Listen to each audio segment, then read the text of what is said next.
Twongeye kubaha ikaze kuri Oknobis. Njye basuza nitwa Kagame Abdul Karim. Ibintu nk'ibi biba kenshi kandi bikaba ahantu hatandukanye. Gusa ntabwo ariko hose bihaba kuko abafite kamera mu ngo zabo zibasha gufata ubujura nk'ubu ni bake. Uyu munsi ubutabera ni ikintu cyimirijwe imbere, niyo mpamvu dusabwa gutanga ibimenyetso simusiga by'ibyaha byakozwe aho byakorewe n'uwabikoze kugira ngo hataza kubamo akarengane mu igenzura. Gusa ntabwo ariko twese tubasha gushyikira ibi bimenyetso, ariko ejo cyangwa ejo bundi wakwifuza gukoresha bumwe muri ubu buryo kugira ngo urinde ibyo wagezeho. Nubwo ntabiha amahirwe y'100% CCTV cameras, imboni zitandukanye n'izi z'amaso yacu zibasha gufata amakuru atandukanye kandi zikayabika kugira ngo niyongera gukenerwa nyirukuyasaba yabone. Ni kenshi uzabona utwuma duteye ku mazu, ku mihanda, mu mazu y'abantu, mu nganda n'ahandi hatandukanye. Kenshi utu twuma tuba dushinzwe kuyobora abakozi, kumenyesha ibikorwa bidasanzwe biri kuba, kugenzura imikorere y'abakozi n'ibindi bitandukanye. Mu mihanda naho utu twuma ducunga umutekano nk'aho dupima ibinyabiziga biri kugendera ku muvuduko udakenewe. CCTV cameras zitandukanye na kamera dukoresha umunsi ku munsi, kandi zikaba zifite imikorere yenda gusa neza n'imikorere ya za televiziyo tureba. Gusa izi mboni nazo ziratandukanye. Reka turebere hamwe ibyo ukwiye kumenya ku moko y'izi kamera.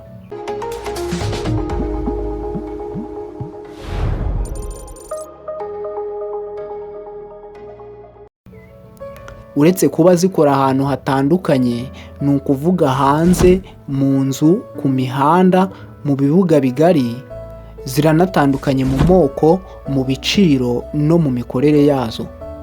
Dore amwe mu moko ya za kamera ukwiye kumenya ari hanze ahangaha. Ubwoko bwa mbere mu moko ya za CCTV cameras ni ubwitwa dome camera. Ubwoko buba ari buto cyane, iyo witegereje ubona buforomye nk'ijisho ry'umuntu bitewe n'akantu ubu bwoko buba buteretseho. Niyo mpamvu iyi kamera yitwa dome. Uretse kuba iyi kamera ibasha kugenzura ibyaha, biranagoye kumenya agace imboni yayo yerekejemo, bityo bigatera nyiri gukora ibyaha kugira impungenge. Ikindi ni uko iyi kamera ibasha kuzenguruka kugira ngo ifate agace kose. Dome camera yakoreshwa mu mahoteli, muri za resitora, mu maduka, bitewe n'uko ibasha gufata ahantu hatandukanye. Ubwoko bwa kabiri ni ubwoko bwitwa bullet CCTV camera. Bumwe mu bwoko bukoze neza kandi bugaragara cyane, bityo bigatera ukora ibyaha gutinya. Izi kamera za bullet zibasha gufata amashusho ava kure kubera ukuntu imboni zazo zireba kure. Izi kamera kandi zibasha kurwanya ivumbi n'imvura, bigatuma zikomeza gukora no mu bihe bigoye. Bitewe n'uko ibasha kureba kure, bullet camera yakoreshwa mu mirima y'ubuhinzi n'ubworozi, mu nganda, mu bubiko bw'ibintu burebure. Kenshi kandi zikora ahantu harambuye cyangwa se hanze. Ubwoko bwa gatatu ni ubwitwa C-mount. Ubaye ushaka kujya ukoresha imboni zitandukanye kuri CCTV camera yawe, wahitamo C-mount. Kamera ibasha kubona ahantu neza bitewe n'uko iguha uburenganzira bwo kuyicomekaho izindi mboni. Izi nazo kuzibona biroroshye bitewe n'aho zimanitse. Wifashishije C-mount wakongera uburebure ushaka ko kamera yawe izajya ifata. Ubusanzwe kamera zisanzwe ziba zifite imboni ifata nka 12 m gusa. C-mount iguha ubushobozi bwo guhindura imboni yayo, cyangwa se ikizwi nka lens mu Cyongereza, ukaba warenza izi metero ukwiye kureba. C-mount nayo yakoreshwa mu nganda, mu mihanda, cyangwa se hanze y'amazu. Ubwoko bwa kane ni ubwoko bwitwa PTZ cyangwa se pan, tilt, zoom. Aya magambo yombi uko ari atatu, pan bisobanuye guhindura iburyo cyangwa se ibumoso, tilt kuzamura hejuru cyangwa se kumanura hasi, zoom ni ukwiyegereza ikintu cyangwa se ukakigiza kure. Gukurura ishusho ikayikwegereza kujya iburyo cyangwa ibumoso, kureba ejuru cyangwa hasi, nibyo bigira iyi CCTV camera akataraboneka. Iyi camera ni nziza gukoreshwa muri za control rooms cyangwa se ibyumba by'umutekano. Ubwoko bwa gatanu ni ubwitwa day night CCTV cameras. Urabyumviye, ibasha kuba yafata ku manywa cyangwa nijoro. Muri wa mwijima w'icuraburindi cyangwa se ku manywa y'ihangu, ngaha iyi camera ibera kataraboneka mu gufata amashusho. Hatitawe ku rumuri ruhari, iyi camera ibasha gukusanya amakuru ameze neza kandi akeye. Ni byiza ko ubu bwoko bwa CCTV cameras bukoreshwa hanze y'inzu. Inganda ngari nazo zishobora gukoresha day night CCTV cameras mu gihe amatara yabo aba ajimije cyangwa se ahantu hari urumuri rwinshi cyane. Ubwoko bukurikira ni ubwoko bwitwa infrared cyangwa se night vision CCTV cameras. Nk'uko izina ribisobanura, izi CCTV cameras nazo zagenewe gukoreshwa ahantu hijimye cyane nka day night twabonye. Gusa ubu bwoko bwo bukoresha ikoranabuhanga rya infrarouge cyangwa se infrared kugira ngo ibashe gufata amashusho mu mwijima. Ubwoko bwa gatandatu bwitwa IP CCTV cameras. Internet protocol CCTV cameras, byumvikane ko izi kamera zibasha gukorana na murandasi. Zifata amashusho ubundi nyirayo akayabona hakoreshejwe murandasi. Ubw'izindi CCTV cameras zikoresha icyitwa DVR cyangwa digital video recorder, iyikoresha NVR network video recorder, ikabasha kubika amashusho ahantu hatekanye kugira ngo azakoreshwe akenewe.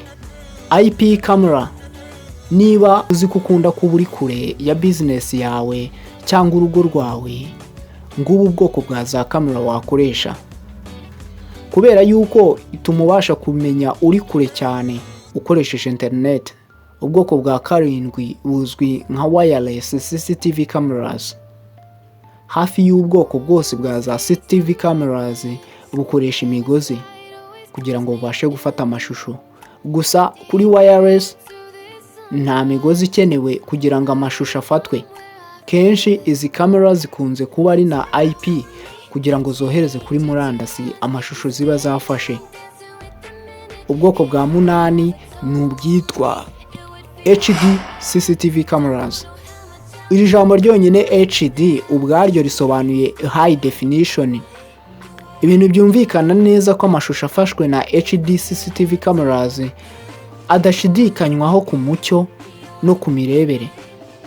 High definition CCTV cameras, kamera zibasha gufata amashusho akeye neza cyane kugeza kuri 4K. Gusa izi nazo ziba zihenze kandi zinasaba ububiko buhagije bwo kubikaho. Gusa nubwo zifata amashusho akeye, agenda ahindurwa agabanywa kugira ngo byorohe kuzibika. Inyinshi muri izi CCTV cameras ziba ari dome cyangwa bullet CCTV cameras. Ayo yari amwe mu moko ya za CCTV cameras ushobora gukoresha kugira ngo urinde umutekano wawe. Gusa nagira ngo nkwibutse ko ari byiza gukoresha n'impuruza cyangwa se alarms mu gihe utewe n'abajura. Ubu bwoko twagiye tubona ntibuhuje ibiciro kimwe nuko budahuje imikorere. Gusa bwagufasha kurwanya ubujura mu gihe ufite ubushobozi.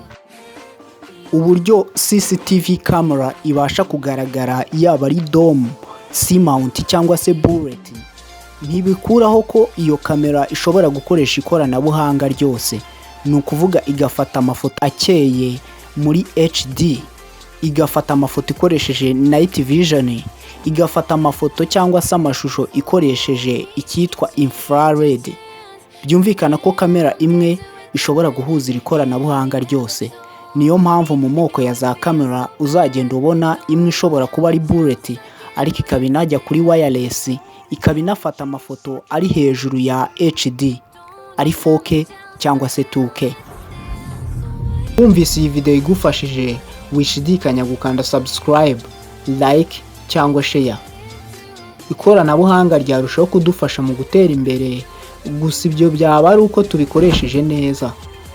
Ibuka kumenyesha abaturanyi bawe ko ukoresha CCTV cameras kugira ngo barusheho gusobanukirwa ko iyo bari iwawe baba bafatwa amashusho. Turiho Knobis, indi video nk'iyi naho ubutaha. Imana ibiteho.